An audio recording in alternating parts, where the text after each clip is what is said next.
श्रीराम जय राम जय जय राम। सद्गुरूला शरण जावे।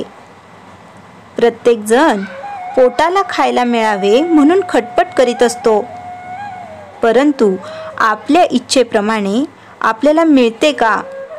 नाही। म्हणून सांगायचे कारण असे की जर आपण विषयाकरता इतके झटतो तर देवाच्या प्राप्तीकरता श्रम करायला नकोत का? संत सांगतात तो मार्ग चोखाळून पहावा। एकदा ठाम विचार करून आपण ज्याला गुरु कल्पिला तो सांगेल तेच साधन मानावे। गुरु देहातच असावा हे मानणे चूक आहे। गुरु हे देहात कधीच नसतात। गुरु प्रत्यक्ष देवच आहे अशी भावना ठेवून वागले पाहिजे।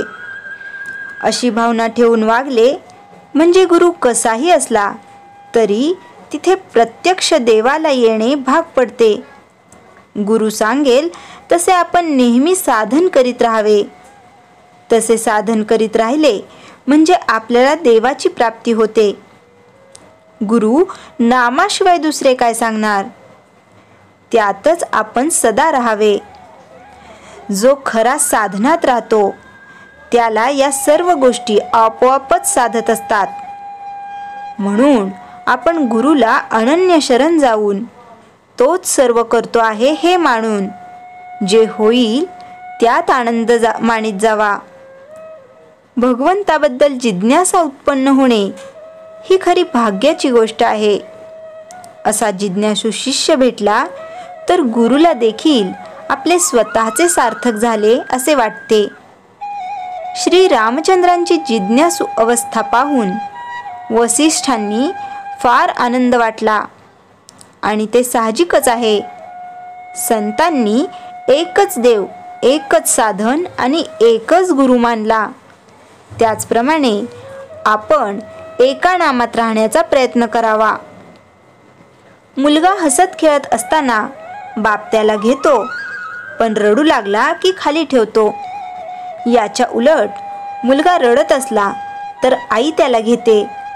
हाच देवामध्ये आणि संतांमध्ये फरक आहे। बर्फामध्ये पाणी काढले तर काहीच उरत नाही, त्याप्रमाणे संतांमधले भगवंताचे प्रेम जर काढून टाकले तर त्यांच्यामध्ये मग काहीच उरतच नाही। साधन करण्याचे कष्ट न होता वस्तू साध्य करून घेण्याचा मार्ग म्हणजे सत्संगती हा होय। आपल्या मनावर संगतीचा फार परिणाम होत असतो। नुसता हेतू काम करीत नसून संगत काम करीत असते। संगत दोन प्रकारची आहे, घातक आणि उत्तम। विषयी माणसाची संगत ही घातक होय आणि सत्संगत ही उत्तम होय। संगतीमध्ये असताना आपल्या ठिकाणी दोष आहे असे ज्याला कळेल तो लवकर सुधारेल। आपण ज्या सत्पुरुषाकडे जातो त्याने सांगितलेले मनापासून आचरणामध्ये आणण्याचा प्रयत्न केला तरच त्याच्याशी खरी संगत केली असे म्हणावे। संतांची प्रचिती पाहणे म्हणजे आपले प्रपंचातले काम मनासारखे होणे हे नव्हे। ज्या घटकेला आपले चित्त शुद्ध होते त्या घटकेला संतांची खरी प्रचिती आली असे समजावे। श्रीराम जय राम जय जय राम। चैतन्यवाणी संतांना ओळखण्यासाठी अनुसंधानाशिवाय दुसरे साधन नाही। श्रीराम जय राम जय जय राम। जयाच्या जनी जन्मनामार्थ झाला, जयाने सदा वासनामात केला।